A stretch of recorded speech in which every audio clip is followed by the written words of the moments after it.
Hello. Hi. My name changes every time. What? My name changes every time. I know. Which kid used the computer last? Or As long as you don't have multiple personality disorders, then we're good. right. Um, let's give James a couple minutes, then we can get Yeah, started. 100%.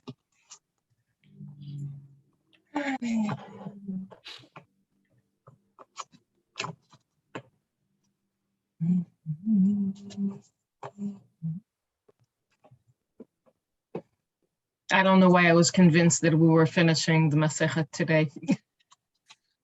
Next, Motzei Shabbat. I know. So I actually looked at it, but it's a very short daf, and if I'm away, I think it probably just makes sense to skip.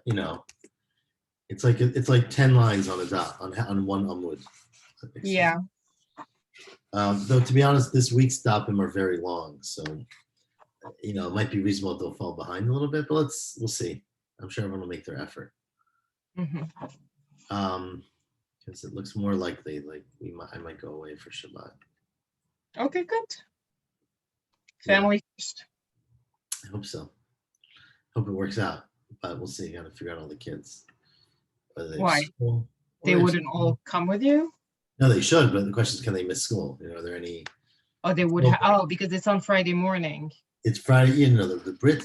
It will be Friday morning. We'll probably drive like 4 a.m. 4:30 a.m. to go straight. Wow. But then stay for Shabbat. You wouldn't go the night before?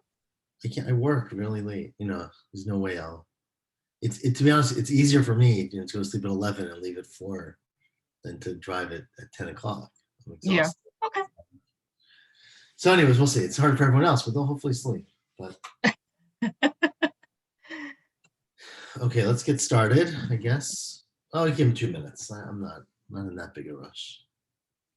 Not that big. The change of the clocks, maybe he thought it was an hour ago. I love it. Finally, we're on normal time. It's light in the morning, a little bit light. Well, to begin with, it's hard to dive in with this, like the nets being so late. Yeah. So that was a real challenge. But yeah, I like it when there's more light, I don't care at night. Night is night, Why do I need it there to be light? At some point, right? There's always a cost. Okay, let's get started. We're gonna give up on him. So we got up to Daf Chaf Tes Chaf Tet, and we did the bottom of Chaf Chet Amabet, 3 lines from the bottom. Rava was the first word on the line. And we were discussing yesterday a very, very, again, practical and important question as to, do you have to have intention when you're fulfilling a mitzvah? And so Rava today says something very interesting. Rava Amar, 3 lines from the bottom, Latzeit lo boi kavana. To fulfill a mitzvah, you don't need kavana. Meaning, we did discuss yesterday, you need to know that they're blowing a shofar, right? If you think that it's just a garbage truck going off, you're not yotzei. But as long as you know they're blowing it, you don't have to have in mind, according to Rava, that you're going to be fulfilling a mitzvah by listening to it. But, says Rava, la'avor, to fulfill a mitzvah for other people, boi kavana. The person blowing it, or the person doing the mitzvah for others, has to have kavanah to be yotzei the mitzvah. So, which is a fascinating halacha, if it's true, that opinion. It says more, but what about the case we had yesterday, which we stopped in the middle of, which was a case of matan damim, right? I'm sorry, I made a mistake. Lavor is not to be yotzei others. I take it back. It's different halacha. Lavor means to be over an avera, meaning yesterday we discussed the question of doing too much of a mitzvah, right? So the question was, if you don't need kavanah to do a mitzvah, then if you're eating matzah 3 months after Pesach, why isn't that bal tosif, right? Because you're doing a mitzvah of matzah, and you don't have any intention for eating a mitzvah of matzah, but if you don't need intention, why aren't you over adding on to the mitzvot? Or as we said yesterday, if you sleep in the sukkah on the 8th day of Sukkot, the day after. So says Rava, well, actually, to do a mitzvah in its time, you don't need kavanah. You're doing the right thing. But to be over on adding, you have to have intention to do the mitzvah inappropriately, right? Says, what about the case of matan damim? Matan Damim, remember, was where we mixed the blood that should be sprinkled 4 times with the blood that was sprinkled 1 time. One time, You're yeah. stuck, right? You've got this container. You don't know what to do with it. So what you want to do is put it on the Mizbeach 4 times. Ask the Gemara, aren't you over on Bal Tosif? You did too much. But according to Rava, you're not over on Bal Tosif because you had no intention to do. You're not saying, I want to do the Karban 4 times. I'm stuck. I can't do it. So ask the Gemara, Hamatan Damim, Rabbi Yoshua, the La'avor. It's talking about a case where you're over the Aver of Bal Tosif and Lo Boy Kavana. Clearly, you didn't intend to do that. Elam Rava, you're right. It's a little more complicated. Let's say if you want to fulfill a mitzvah, lo boy kavana, that's simple and radical, and we don't necessarily prosecute this way.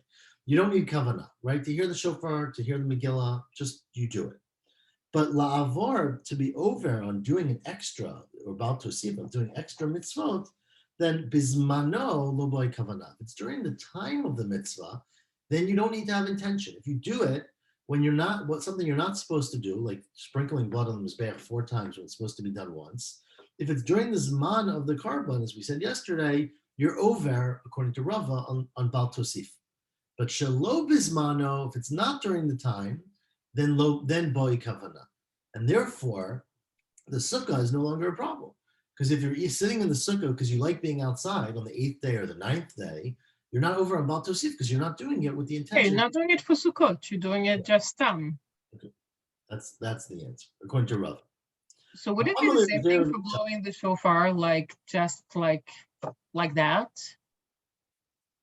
You're saying more blows? Yeah, like not on Rosh Hashana. Like no, it's the same thing, right? So meaning Yeah. if you get up on the 3rd day of Tishrei and say, I believe that there's a commandment to blow the shofar, that's Bal Tosif because you're adding Right. to the bits of the Torah. But Right. if you don't, right, that's one opinion, right? According to the opinion we said yesterday is that you can never be over Bal Tosif unless it's Bismano, right? And therefore there's no such thing as Bal Tosif by shofar. It's only by we talked about lulav, right? Where you carry 4 minim, you can add a 5th or tefillin. But Rava's opinion is that you could, but you have to be intentional about Okay. it. Amalei Reb Zera l'Shaman. Now, bottom line, last few words. Reb Zera said to his attendant, who blew the shofar for him, "Ichavein v'takali." Please have me in mind when you blow the shofar for me. Now, this is a new concept, which I introduced a little bit prematurely, right? Which is the concept of what about the person blowing the shofar? We've been talking about the person listening to the shofar. But what about the person blowing it? Rav Zera said, have intention for me. So what you see from here is Alma, Kasavar Mashmiya Ba'i Kavana. Clearly, Reb Zera holds that the one blowing it also has to have intention to be motzi other people. Meitvei, what about the Mishnah? The Mishnah said, over Acharei Beit HaKnesset, you're walking behind the shul, you live next door, V'shama kol shofar, kol megillah, said the Mishnah, if you're kivein libo, if you have intention, as we said yesterday, just hear the sound, yatsa, in lavlo yatsa. But so what if you're kivein libo? Kivein libo, my hobby, who cares? The other person doesn't know you exist, right? They don't know you're in your living room hearing the shofar. Right. How could they have kavanah to be yotzi you? They don't even know you're there. Says the Gemara, well, hacha b'shliach tzibur askina. This is talking about a shliach tzibur who, by definition, they blow the shofar for the community that's listening. The data akule alma. They're doing it as a public servant, essentially. They're doing it for everybody. So they don't need to know your name. They just need to know when they're doing it. I'm doing this for whoever wants to listen. But if it was an individual, I mean, if let's say your neighbor, when we lived in our old apartment, someone upstairs from us used to blow the shofar. And we would hear it in the bathroom because I think in the bathroom they weren't insulated as well. Just a vent or something. Yeah. So you'd always be in the bathroom and eating the kid, and you're hearing the shofar all elul, practicing away. So let's say that happens, and hopefully not in the bathroom, and your neighbor's blowing the shofar and you hear it. They don't know you exist. Right. You're not listening, according to Rav Zera. Is it the same concept like when you do eruv tafshilin also? Like you do it like with everybody else's in mind, and right. So eruv tafshilin is a little different because you have to make a kinyan to do that. Right. That's a little different because that person's a shliach. But there certainly is a practice that's very common. I mean, if it's shliach tzibur, you're shliach tzibur. There's a very common practice where people do mitzvot like this to say or think beforehand, I want to fulfill the mitzvah for anyone who wants to listen. I've even heard people speak it out, like before Kiddush, let's say on Shabbos, those kind of things. Oh Where yeah. you're getting up, like, I don't know, I'm standing in shul making Kiddush at a Kiddush, there could be 20 people around me. I don't know any of them or who's Right. listening. So to either think, which is enough, or say, I'm being motzei whoever wants to do this. Tashma, it says in what about the following Braita? The Braita says, Nitkavein Shomea. If the person who hears it has kavanah, below Nitkavein Mashmiya. But the one who blows it does not have kavanah. Or Nitkavein Mashmiya, below Nitkavein Shomea. We quoted this yesterday. The one blowing it has kavanah, but the one who hears it does not have kavanah. Lo yatsa, ad sheyitkavein Shomea umashmiya. You're only yotzei if both the hearer and the blower have kavanah. Now, ask the Gemara, Katani Mashmiya Jumya de Shomea. It says that they're very similar, that the kavanah, it compares the kavanah of the mashmiya to the shomea. Just like the shomea la'atzma, when I hear it, I'm only hearing it for myself. You obviously can't hear the shofar on behalf of someone else, right? That's a step too far. Right. So mashmiya la'atzma. The implication is that the one blowing it is just doing it for himself. He's blowing it because he wants to hear he has his own mitzvah shofar. No one's there to blow it for him. So it implies that he doesn't have you in mind. The Katani lo yatsa, and it implies that, no, this Gersa is a very troubled thing. But the implication, the meaning here is you are Yotzei.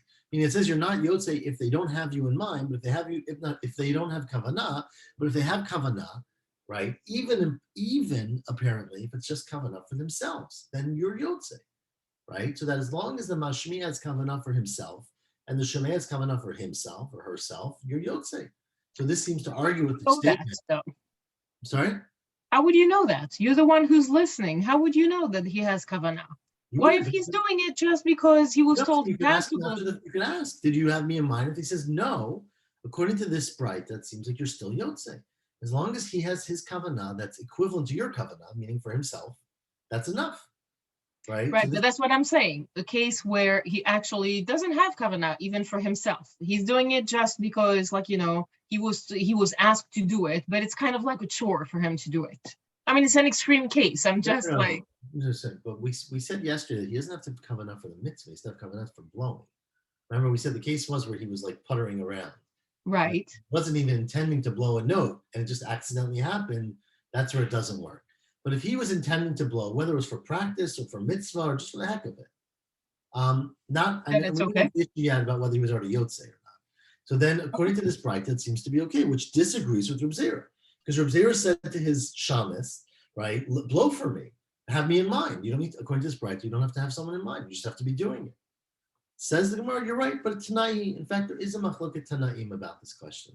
The Tanya, there's a bright that speaks it out. The bright says, Shomeya, if you're hearing the shofar, you can be Shomeya Latzmo. Just worry about yourself. Focus on your own hearing. Mashmiya Fidarko, someone who blows it, you just blow it normally. Meaning you don't have to have in mind for anybody else. You just do it the way you feel like doing it. So unlike Rebbe Zera. And then Rebbe Yossi says, whoa, 1 second.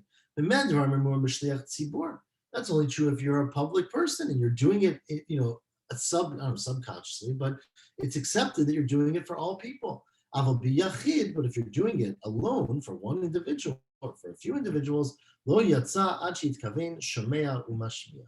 You're not yotzi unless they're both kavein, and we probably paskin this way because this is the story Reb Zera had, and so therefore, in every single shul that I've ever been to, they get up before shofar blowing and say, "Have in mind to be fulfill the commandment of Kiyat Kol Shofar," right? So they speak it out. I don't think our shul does it as much, but growing up in yeshiva, they used to do it for shofar, for Megillah. I mean, they would make statements that were the person saying it has you in mind, and you should have in mind to be Yotzei. Continues the Mishnah. Now, the last Mishnah of this parak, I believe, getting to finally this seemingly unrelated, but when we read the Mishnayot, it sort of comes together. The question of the previous Mishnah talked about. Well, it's not so clear what the connection is. Let's put it that way. So let's read it and then decide. So says the Mishnah, Hayakasher Yarim Moshe Yado v'Gavar Yisrael. Right? It talks about the Muhammad Amalek at the end of Yitro, right? When Moshe, not Yitro, of Bishalach, when Moshe lifted his hands, Bnei Yisrael won, and when he put them down, they lost, and his hands got heavy, and Yeshua helped him. Remember the whole story. Ask the Mishnah, V'chiyadav shel Moshe, Osot Milchama, Oshavot Milchama.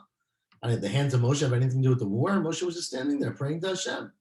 El lomar lecha, the pasuk is telling you, or Hashem was telling them, Kol zman shehayu Yisrael mistaklim klapei ma'ala.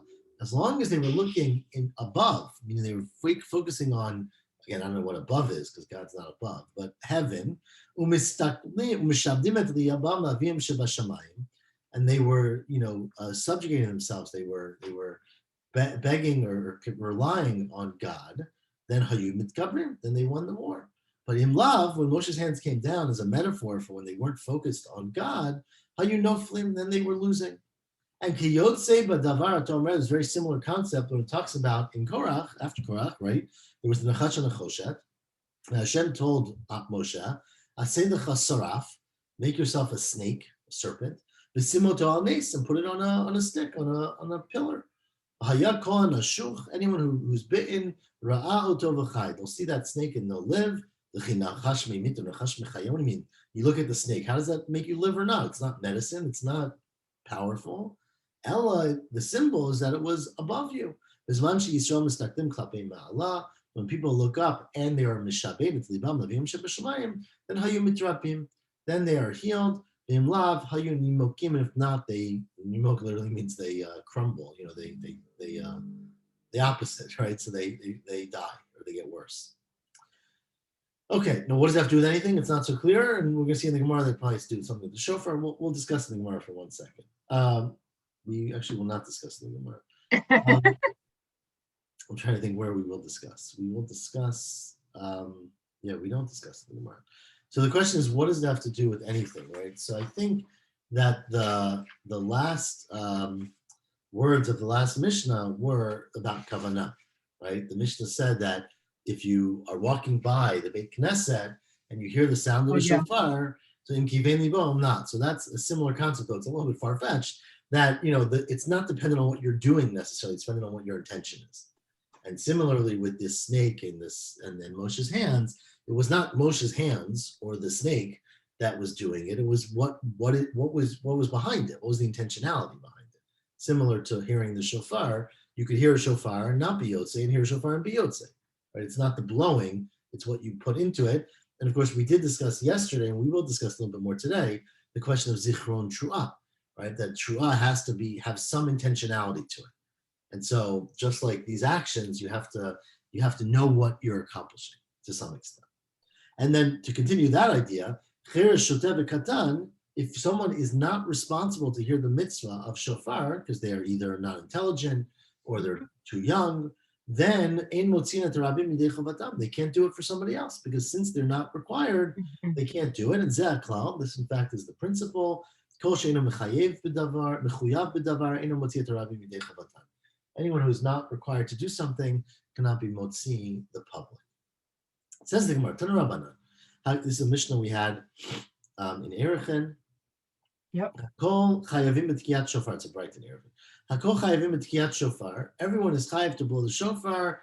Kohanim, Leviim, Yisraelim. All groups of Jews. This is where Gerim, converts, Avadim, Shucharim, freed slaves, Tumtum, Vandroginus, which we recall are cases where we talk about a Tumtum as someone whose genitals are not defined. So we don't, Tumtum means you just don't know, you're confused. So they're either have, a skin covering or they're not fully formed. And you don't know if they are male or female genitalia. So you don't know which one they are.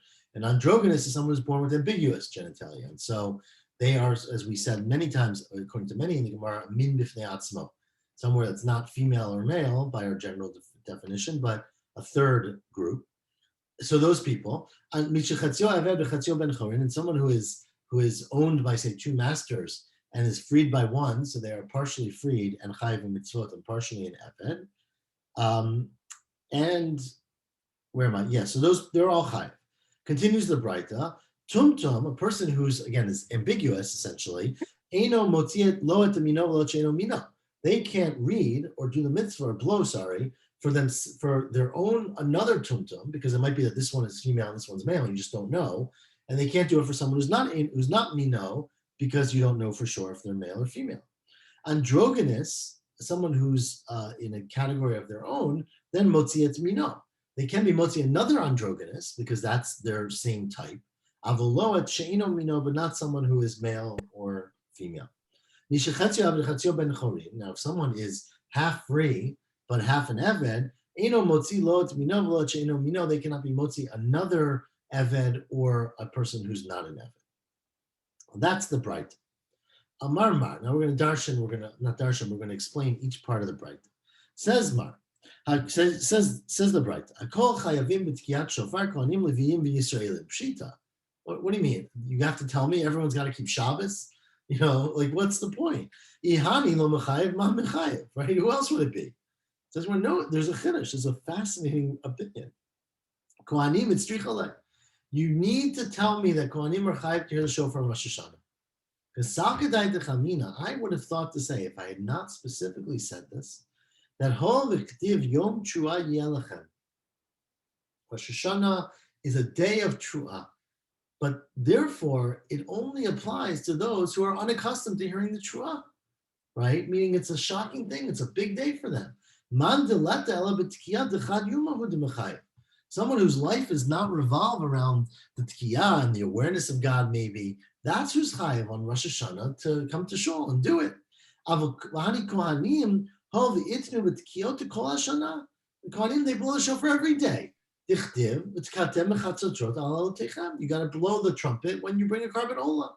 So they're hearing a shofar errand, or sound at least, every day. So maybe there's no specific mitzvah on Rosh Hashanah because they are basically daily, they do this. I would say they're not chayav. Kamash malan, no, that's a nice idea, but it's not true. That everyone is chayav. So that's why the Braita has to tell me that Kohanim, Yisraelim, and Leviim are all chayav. This is where 1 second. They hear a trumpet, that has nothing to do with the shofar, right? I've heard music before also. That doesn't bother me from the shofar, right? Mi dami, hatam chatzotrot, v'hacha shofar. There's nothing similar. Chatzotrot are made out of metal and they're like a horn, right? They're not a shofar. A shofar is a whole separate category. Allah says you're right. That was a little too far-fetched. It's true. But we needed, still I would have thought a Kohen is patur in shofar. Why? It's not. Remember, there's a Mishnah that we quoted 3 days ago, that Shaveh Yovel Rosh Hashanah, that Yovel, meaning the Yom Kippur of the 50th year of Yovel, right, is essentially its own Rosh Hashanah, and they're similar in regards to Tkiyah and Brachot. You blow the shofar on both, and you say the same long, Shmona Esrei of Malchiot, Zichronot, and Shofrot on both, which we'll discuss in the next paragraph, right? But you do that for both. So since the Mishnah clearly says these things are connected, you might think that man di'ite b'yov mitzvah yovel ite b'mitzvah Rosh Hashanah. If you do Yovel, you do Rosh Hashanah. But Kohanim, remember, v'letnu b'mitzvah Yovel. They're not involved in Yovel at all. It's not, because the Mishnah also says in Erechim, Kohanim Leviyim mochrim lo'olam u'golim lo'olam.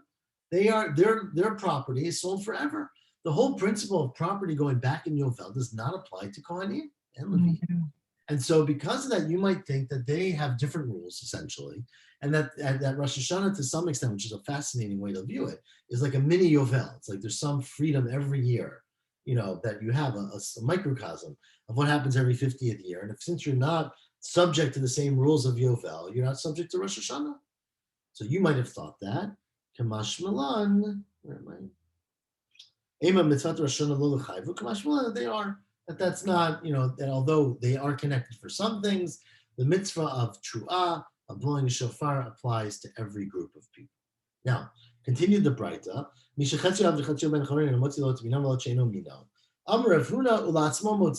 But he can fulfill the mitzvah for himself. If a person blows the shofar and he is half free and half a slave, he's yotze. Ask the Rav Nachman to Rav Huna. No, I don't get it. Why can't you blow the shofar for somebody else? Right? You're saying basically the person blowing the shofar is half a slave. The slave part of that person is not chayiv in mitzvot. He's not Jewish, essentially. He's not Jewish in an independent way. And so he can't be motzi anybody else. It's like any other slave. So I don't get it for himself. It should be the same problem. The person blowing the shofar is not an appropriate person. So if you're half a free person, it means you have half a chiyuv to hear the shofar, but it doesn't mean you can hear half a shofar, right? It means half of you has to do it. So you got to do it for that half. It doesn't mean you can do half a job. So I don't understand why you'd be Yotze. He says, well, you're right. The number of Nachman, you're right. It's correct. It's incorrect what Rafuna said. Af la'atzmo eno motzi. You're not even Yotze yourself, and that's what the Braita said. Tainam Yachi, the Braita we just quoted. I'm sorry, this is a new Braita. Period. Now, Tani Ahava, Braid Reb Zera. Ava, we had recently, again, we had the same son of Reb Zera. Beautiful name, right? Ahava, the son of Reb Zera, said, Kol brachot kulan. Every bracha in the Torah, or in the mitzvah of the Torah, afa pishi yatsa motzi. Even though you've already fulfilled it, you can be motzi other people. If you already heard the shofar, you can make a bracha for other people to hear the shofar. Okay, so don't start it yet. Chutz mi birkat lechem u birkat yayin, with the exception of brachot that are not on mitzvot purely, but on food, right? The bracha on bread, the bracha on wine, where if you're not eating, you can't make the bracha for somebody else, right? Shim lo yatsa motzi. If you have, I'm sorry, not if you're not eating, but if you're not required, if you haven't already made the bracha for yourself, you can make hamotzi lechem in arts, motzi other people. But im yatsa ino motzi. If you already made the bracha, you can't do it for other people. So it only applies to mitzvot, but things that are not mitzvot, right? And Rashi says this isn't just lechem and yayin, of course. It's all food, basically. But lechem and yayin are the ones where the Torah very specifically says you got to make a bracha, and it's a much bigger thing. But it's a reply to anything. You're not making a bracha for the mitzvah, you're making a bracha for eating. And if you're not eating, or you already made the bracha on eating, then you can't make a bracha to be yotzi somebody else. Boy, Rava. I asked Rava. So let me ask you, what if it's mixed? We had this a little bit yesterday. What about if it's birkat lechem shel matzah, right? You're there at the Seder. Remember, before we eat, we say achilat matzah. We also say motzi lechem in arts because you're eating matzah. So what if I already ate matzah, right? I already did a Seder, and now I'm coming to my second Seder, and I could say achilat matzah for the whole crowd, even though I already did it, because even though I already did it, I can be yotzi other people, right? But what about that motzi lechem and arts part of it, which I already ate bread? I can't do that can I do that for them or not? Because, it's part of the matzah, but it's also its own thing. Or birkat yayin shel kiddush hayom, right? Which comes up all the time. You're making kiddush. You already made kiddush once, right? You want to make kiddush again for the shul, for your family, for whatever. So you can make kiddush. That's not a problem because they have a mitzvah here, kiddush. You're doing the mitzvah with them, or havdalah. But what about the bracha on the wine? Right, which you already drank wine, so you don't need it for yourself. So, Mao, what's the halacha? Do you say, given the chovahu mapik, since it's a required thing to do it, you have to do it as part of the mitzvah, therefore you can be motzi them. Or Dilma bracha lav chovahi, or the chova is to make kiddush, not to make a bracha. We make it on wine because you want to be mechabed the kiddush or the matzah, but that's not the mitzvah. The mitzvah is eating the matzah or drinking the kiddush. So, what is the case? What's the halacha? So Tashma, so we have a proof from a story. The Amar Rav Ashi said, Ki Havina be Rav Papi. We were, students in the house of Rav Papi, and he was the Balabayit. Havi Kadeshlan. He would make Kiddush for us on Shabbos, Friday night, right? And Chiavi Ati Arise Midabra, when his worker would come in from the field, right? So I guess he came in later. Right? We made early Shabbos because we got a chance to take a shower and get ready. But the guy working, the poor guy, came in last minute. By the time he made it to the meal, it was an hour later. And of course, none of them knew how to read, presumably, right? So when he came, having Kaddish Lo, he would make Kiddush again for that person. So you see that since it's part of Kiddush, you're allowed to do it, even the bracha on the yayin, right? Mm-hmm. And so you can do it again. Of course, this is what we do. It's very, very common. And Tanura Banan continues the Braita, one more detail of this halacha, Lo yifros adam prusa lo orchim. You should not make a bracha motzi lechem in haaretz on food that you're giving to your guests, elam keino chalim mahem, unless you're eating with them, right? Mm-hmm. But says the Braita, avol paresu lebanav lebnei beito k'dei lechancham b'mitzvot. You can do it for your children and the bnei beito to teach them, right? They don't know how to do that, meaning they're uneducated, they don't know how to read or they don't know it, so they're unable to do the bracha on their own. You could do it for them, even though you've already done it. To teach them, because that's not basically doing a mitzvah. But, says the Braita, behalel or b'megillah afal b'shiyatza motze. These things, which is similar to what we said before, right? Even though you've already been yatsa, since you're doing it as a mitzvah for Hallel or Megillah or Shofar or Matzah, you can be motzi other people.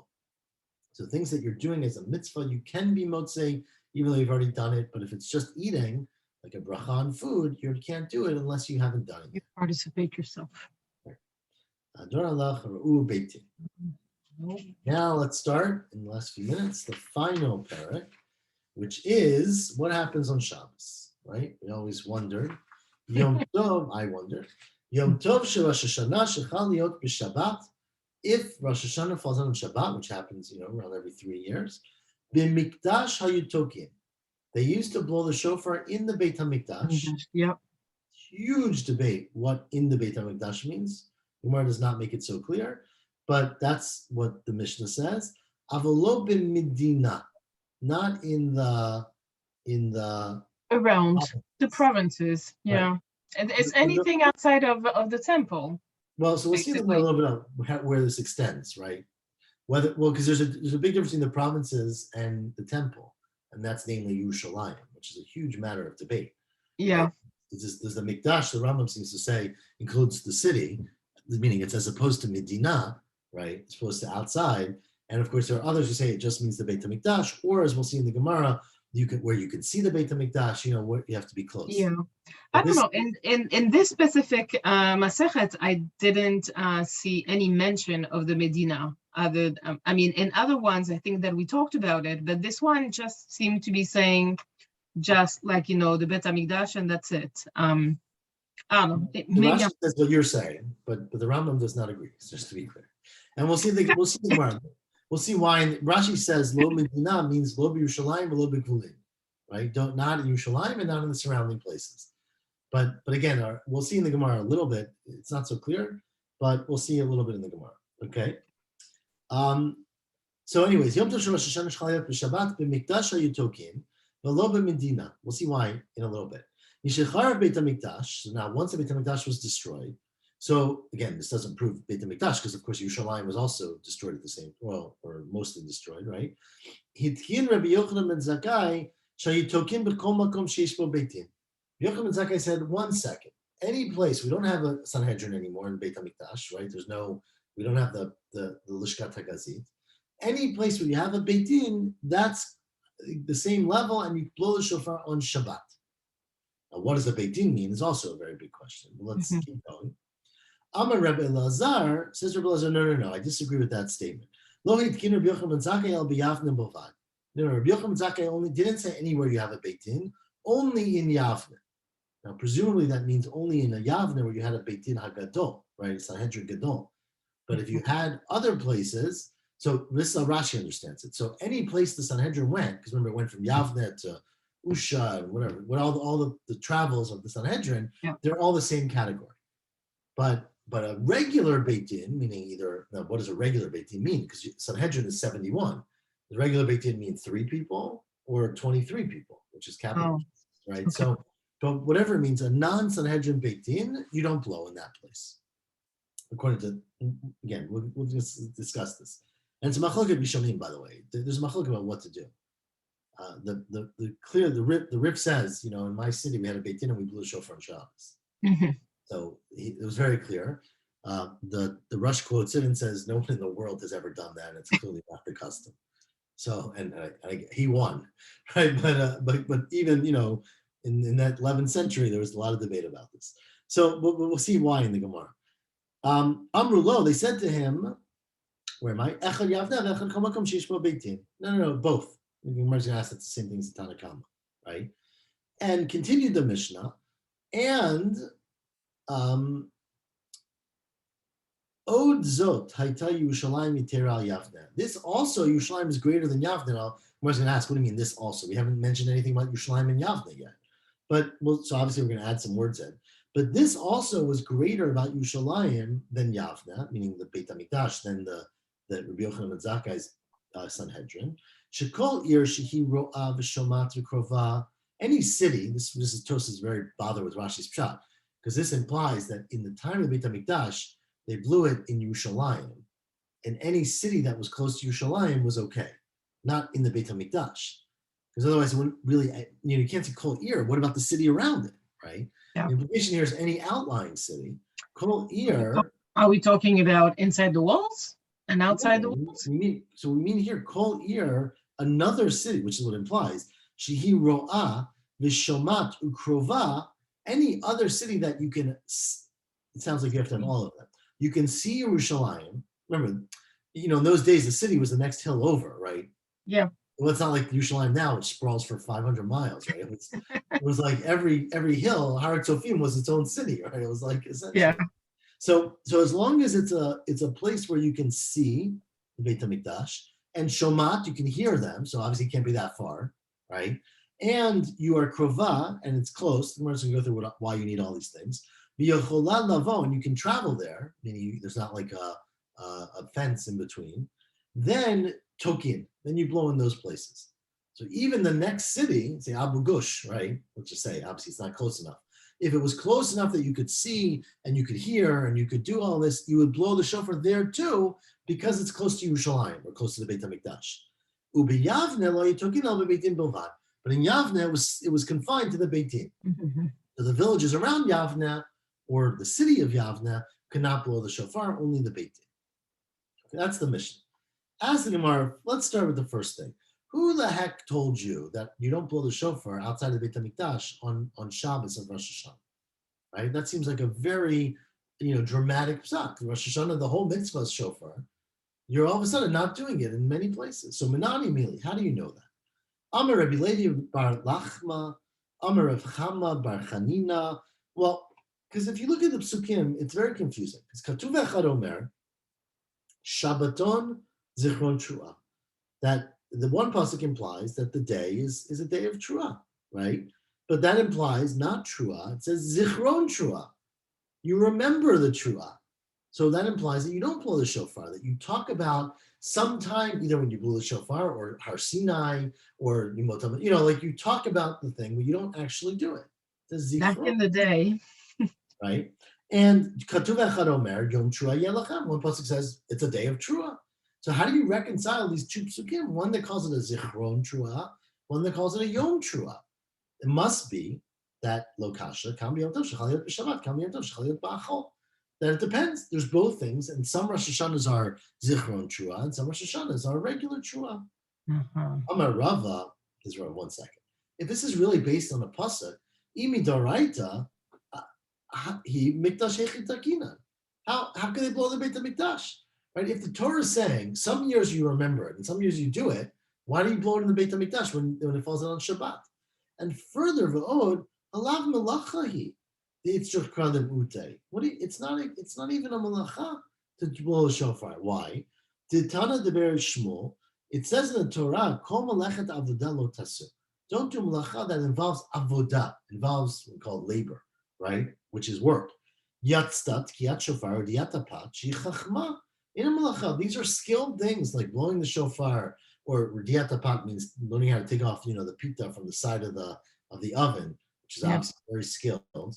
We can do it, right? Those are not malachot. Those are chachma, and so they're not asur and Shabbat. Al-Amar Rava says, Rava, you're right. This was just an asmach. Midoraita mishmashari. That min Torah, you should blow the shofar on Rosh Hashanah, even when it falls out on Shabbat.